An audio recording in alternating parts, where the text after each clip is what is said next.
China imetoa onyo jipya kuhusu mabadiliko makubwa ya kijeshi yanayofanywa na Japan, ikiishutumu Tokyo kwa kuendelea kuondoka katika msimamo wake wa jadi wa baada ya vita vya pili vya dunia na kuitaka serikali ya Japan kuheshimu matokeo ya vita hivyo. Onyo hilo linakuja wakati nyeti sana kwa usalama wa Asia Mashariki. Japan inaendelea kuimarisha uwezo wake wa kijeshi, kuongeza uwezo wa kutumia silaha za masafa marefu na kuchukua nafasi kubwa zaidi katika masuala ya usalama wa kikanda. Wakati huo huo, uhusiano wake na China pamoja na Urusi unaendelea kuwa na mvutano mkubwa zaidi. Msemaji wa Wizara ya Ulinzi wa China, Chen Shi, ameitaka Japan kujifunza kutokana na historia yake ya vita, kuacha kile Beijing inachokiita kurejesha nguvu za kijeshi na kuepuka hatua zinazoweza kuvuruga amani na usalama wa eneo hilo. Lakini nyuma ya kauli hizo za kidiplomasia kuna swali kubwa zaidi la kimkakati. Je, Japan bado inaongeza uwezo wake kwa ajili ya kujilinda tu au inajenga uwezo wa kufanya mashambulizi ya kijeshi mbali zaidi ya mipaka yake? Kwa miongo kadhaa baada ya vita vya pili vya dunia, Japan ilifuata sera ya kijeshi iliyolenga zaidi ulinzi wa taifa. Kifungu cha 9 cha katiba ya Japan kiliweka vikwazo muhimu vya kisiasa na kisheria kuhusu matumizi ya nguvu za kijeshi. Lakini msimamo huo sasa unabadilika taratibu. Tangu mwaka 2022, Tokyo imepitisha mageuzi makubwa ya ulinzi yanayojumuisha kupata uwezo wa kutumia silaha za masafa marefu unaoitwa rasmi uwezo wa mashambulizi ya kulipiza dhidi ya chanzo cha shambulio au counter strike capabilities. Silaha hizi zinaweza kuiwezesha Japan kushambulia maeneo ya kurushia makombora na vituo vingine vya kijeshi vya adui katika mazingira fulani ya kivita. Mabadiliko haya yanaonekana zaidi mwaka huu 2026. Japan imeanza kupeleka mifumo ya makombora ya masafa marefu iliyotengenezwa nchini humo, ikiwemo toleo lililoboreshwa zaidi la makombora ya Type 12 pamoja na Hyper Velocity Gliding Projectile. Hatua hizi ni miongoni mwa dalili kubwa kwamba mkakati mpya wa Japan wa kuwa na uwezo wa kulipiza mashambulizi unaanza kuhamishwa kutoka kwenye mipango ya nyaraka za serikali kwenda kwenye uwezo halisi wa kijeshi. Japan pia inanunua makombora ya cruise aina ya Tomahawk kutoka Marekani. Mnamo Julai mwaka huu, meli ya kivita ya Japan aina ya Aegis iliripotiwa kufanya jaribio lake la kwanza la kurusha kombora la Tomahawk. Hii inaonyesha kwamba Tokyo haizungumzii tu kuhusu uwezo wa mashambulizi ya masafa marefu, bali inaanza kuunganisha silaha hizo katika mfumo wake wa kijeshi. Umuhimu wa hatua hii ni mkubwa zaidi. Jeshi lililoundwa hasa kwa ajili ya kulinda ardhi ya Japan lina tofauti kubwa kimkakati na jeshi lenye uwezo wa kufikia malengo yaliyoko mamia au hata zaidi ya kilomita 1000 kutoka katika eneo lake. Na makombora ni sehemu moja tu ya mabadiliko hayo. Japan inawekeza kwa kiasi kikubwa katika ndege zisizo na rubani maarufu drones, ujasusi, ufuatiliaji, uwezo wa anga za juu, vita vya mtandao, mifumo ya kuzuia makombora na kuboresha mifumo ya uongozi na udhibiti wa kijeshi. Pia, Japan imeongeza mkazo katika matumizi ya ndege zisizo na rubani katika vita vyake vya kisasa. Mabadiliko haya yamechangiwa kwa kiasi kikubwa na mafunzo kutoka kwenye vita kama vya Ukraine na Mashariki ya Kati, ambako drones zimeonyesha uwezo wa kubadilisha mwenendo wa mapigano na hata kutishia vifaa vya kijeshi vya gharama kubwa kutoka Marekani na washirika wake. Kwa China, mabadiliko haya yana maana kubwa zaidi.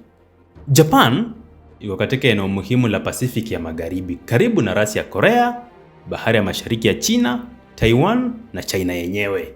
Kwa hiyo, ongezeko kubwa la uwezo wa Japan katika makombora, ujasusi, manowari, ndege zisizo na rubani na mifumo mingine ya kijeshi linaweza kuwa na madhara makubwa yanayovuka mipaka ya Japan. Kwa mtazamo wa Beijing, swala si tu kama Japan ina haki ya kujilinda. Wasiwasi mkubwa ni uwezo ambao silaha hizo zinaweza kuipa Japan katika siku zijazo. China pia ina nyeti sana kuhusu kuongezeka kwa nguvu za kijeshi za Japan kutokana na historia ya uvamizi wa Japan katika maeneo mbalimbali ya Asia Mashariki katika nusu ya kwanza ya karne ya 20. Beijing mara kwa mara hutumia historia hiyo kuikosoa Tokyo, ikisisitiza kwamba Japan haipaswi kurejea katika siasa za kijeshi na upanuzi wa nguvu zilizohusishwa na kipindi cha kabla na wakati wa vita vya pili vya dunia.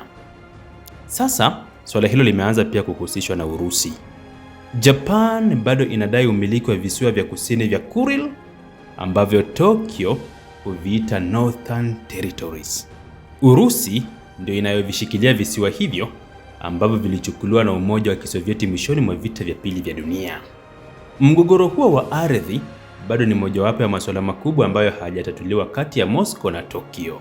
Mvutano uliongezeka zaidi baada ya Rais wa Urusi Vladimir Putin kutembelea Iturup, moja ya visiwa vinavyogombaniwa, tarehe 13 Agosti mwaka huu. Japan ilipinga vikali ziara hiyo. Kwa China, mzozo unaoendelea kati ya Japan na Urusi ni sababu nyingine ya kuangalia kwa taratibu ongezeko la nguvu za kijeshi za Tokyo. Hata hivyo, Japan inaiona hali hiyo kwa mtazamo tofauti kabisa. Tokyo inaelekeza kidole kwa ongezeko la nguvu za kijeshi za China, mpango wa nyuklia na makombora ya Korea Kaskazini pamoja na shughuli za kijeshi za Urusi, ikisema vitisho hivi vinaifanya Japan hitaji kuongeza uwezo wake wa kujilinda na kuzuia mashambulizi. Japan inasema mageuzi yake ya kijeshi ni mwitikio wa kujilinda dhidi ya mazingira yanayozidi kuwa hatari na si jaribio la kurejesha siasa za kijeshi za zamani. Na hapo ndipo mjadala mkubwa wa kimkakati unapoanzia. Japan inasema inahitaji uwezo mkubwa zaidi kwa sababu vitisho vinavyoizunguka vinaongezeka.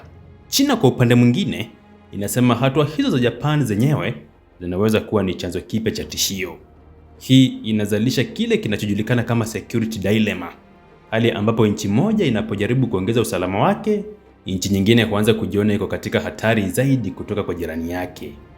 Jambo hili ni muhimu zaidi kwa sababu Japan haijengi uwezo huu ikiwa peke yake.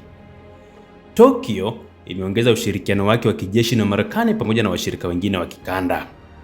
Majeshi ya Japan yanazidi kuunganishwa na mifumo ya ujasusi, uongozi wa kijeshi, ulinzi dhidi ya makombora na mazoezi ya pamoja na washirika wake. Korea Kaskazini pia imeanza kukosoa mabadiliko haya kwa nguvu zaidi, ikiishutumu Japan kwa kujenga uwezo unaoweza kutumika katika mashambulizi ya kijeshi. Kwa hiyo, kinachoendelea sasa ni kikubwa zaidi kuliko mgogoro kati ya China na Japan. Asia Mashariki inaingia taratibu katika kipindi ambacho Japan inakuwa na uwezo mkubwa zaidi wa kijeshi, China inaendelea kupanua nguvu zake za kijeshi, Korea Kaskazini inaendelea kuwa na silaha za nyuklia na makombora, huku Urusi bado ikiendelea kuwa na uwepo mkubwa wa kijeshi katika eneo hilo, na huku Marekani ikiendelea kuimarisha ushirikiano wake na washirika wake katika ukanda huo. Ramani ya kimkakati ya Asia Mashariki inaanza kubadilika taratibu kadri muda unavyozidi kusonga. Makombora mapya ya Japan yanaweza kuongeza umbali ambao majeshi yake yanaweza kufikia. Drones zinaweza kutoa ufuatiliaji wa muda mrefu na uwezo wa kufanya mashambulizi. Mifumo ya kisasa ya ujasusi unaweza kuboresha ulengaji wa malengo. Silaha za kasi kubwa za hypersonic zinaweza kufanya iwe vigumu zaidi kwa mifumo ya ulinzi wa makombora kuzuia mashambulizi. Wakati huo huo, sekta ya ulinzi ya Japan inazidi kuimarika, jambo ambalo linaweza kupunguza utegemezi wa Tokyo kwa wazalishaji wa silaha wa nje na kuiwezesha kutengeneza mifumo ya kisasa zaidi ndani ya nchi. Kwa upande wa China, maendeleo haya yanaibua uwezekano wa Japan ambayo haitakuwa tena ikijikita zaidi katika ulinzi wa eneo lake pekee. Kwa Japan, hata hivyo, uwezo huo mpya unaelezwa kama nyenzo muhimu za kuzuia mashambulizi na kulinda nchi pamoja na washirika wake. Na mkanganyiko huo huenda ukawa sehemu muhimu ya mustakabali wa usalama wa Asia Mashariki. Swali si tena kama Japan inaongeza uwezo wake wa kijeshi. Ni wazi kwamba inaongeza. Swali kubwa sasa ni je, mageuzi hayo yataifikisha Japan wapi? Iwapo Japan itaendelea kulenga zaidi kuzuia mashambulizi na kulinda eneo lake pamoja na washirika wake, Tokyo itaendelea kusema kwamba ongezeko lake la kijeshi ni mwitikio wa kawaida kwa mazingira mapya ya usalama. Lakini iwapo uwezo huo mpya utaendelea kubadilika na kuwa mkakati mpana wa kutumia nguvu za kijeshi mbali na mipaka yake, China na nchi nyingine jirani huenda zikaanza kuiona Japan kwa mtazamo tofauti kabisa. Na ndio sababu Beijing inaendelea kutoa onyo kali kwa Tokyo. Mjadala kuhusu mustakabali wa kijeshi wa Japan hauhusu tena historia pekee. Unahusu nani atakayeunda uwiano wa nguvu katika Pacific, na Japan inataka kuwa aina hiyo ya nguvu ya kijeshi katika Asia ya Mashariki.